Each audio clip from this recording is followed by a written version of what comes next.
L'intelligence artificielle, ouais, on en entend parler absolument partout. Mais est-ce qu'on sait vraiment comment s'en servir pour se simplifier la vie? Parce que ce n'est pas juste un gadget de science-fiction, loin de là. C'est un outil bien réel, incroyablement puissant et en plus accessible. Alors comment on passe de l'idée à la pratique? C'est exactement ce qu'on va décrypter ensemble. Bon, la première chose à bien comprendre, l'IA, ce n'est pas une vague promesse pour le futur. En fait, c'est pour maintenant. Elle est déjà tellement intégrée à notre quotidien que, la plupart du temps, on ne la remarque même plus. Ce petit robot qu'on voit là, c'est un peu l'image parfaite de l'IA. Ça peut avoir l'air super complexe, mais en réalité, il faut le voir comme un assistant. Son but, ce n'est pas de nous en mettre plein la vue. Non, son vrai travail, c'est de bosser en coulisses pour nous rendre la vie plus facile. Il suffit de penser à une journée type. Chaque recherche sur Google, hop, c'est une IA qui interprète notre question pour trouver la meilleure réponse. Le fil d'actualité sur les réseaux sociaux, c'est une IA qui essaye de deviner ce qui va nous plaire. Et bien sûr, notre boîte mail, qui fait le tri pour jeter les spams, encore elle. Bref, c'est déjà notre copilote de tous les jours. Ok, d'accord, elle est partout. Mais alors la grande question, la fameuse question à 1 million, c'est comment une machine arrive à penser? Quel est le secret qui se cache derrière ces tâches qui nous paraissent à nous si humaines? Et là, attention, parce que c'est peut-être le point le plus surprenant, le plus contre-intuitif sur l'IA. Contrairement à tout ce qu'on pourrait imaginer, elle ne comprend absolument rien au sens des choses. On parle d'intelligence, oui, mais il n'y a ni conscience, ni raisonnement, comme chez un être humain. Alors, si elle ne pige rien, comment diable fait-elle pour écrire des poèmes, générer des images ou répondre à des questions hyper complexes? Eh bien, le mécanisme est en fait d'une logique implacable. Tout, absolument tout, repose sur un seul mot, la prédiction. Voilà, c'est ça la clé. L'IA n'est pas une savante, c'est une championne du monde en calcul de probabilité.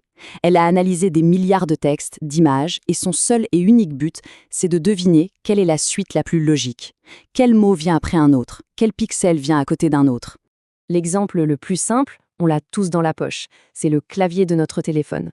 Quand il nous suggère le mot suivant, il ne comprend pas notre phrase 1. Il se base juste sur des millions d'exemples pour prédire le mot le plus probable.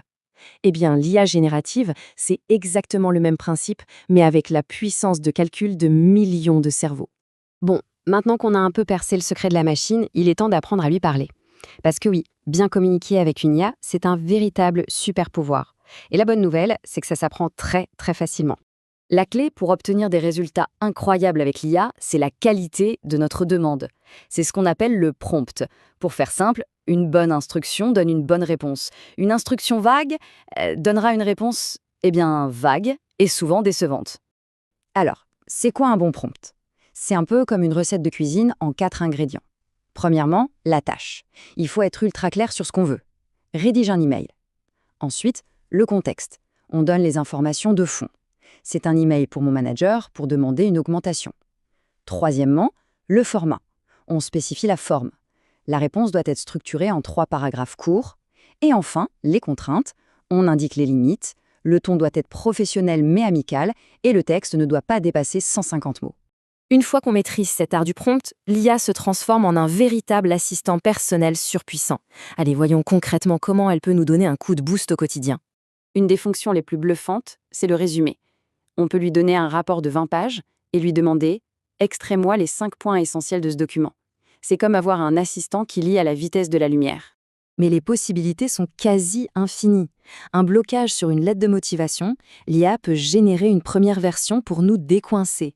Une boîte mail qui déborde, elle peut nous aider à trier et même à préparer des réponses.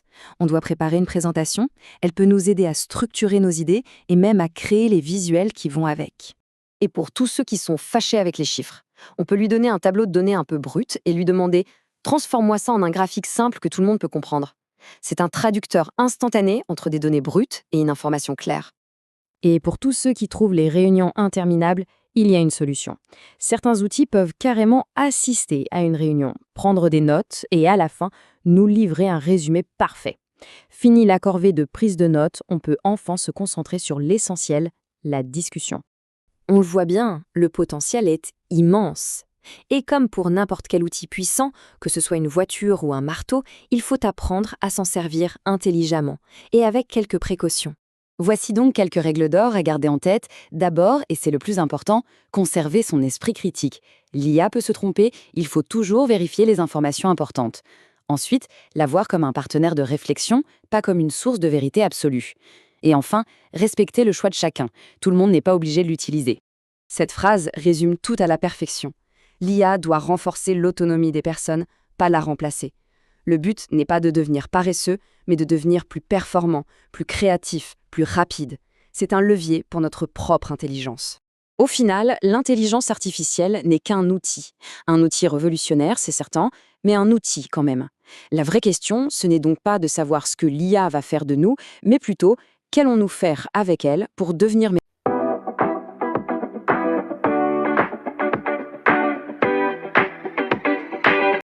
Si vous voulez progresser rapidement, que vous soyez étudiant, technicien ou professionnel, je vous conseille vivement Eni Automation, mais aussi d'aller visiter leur compte Udemy. Ok, merci.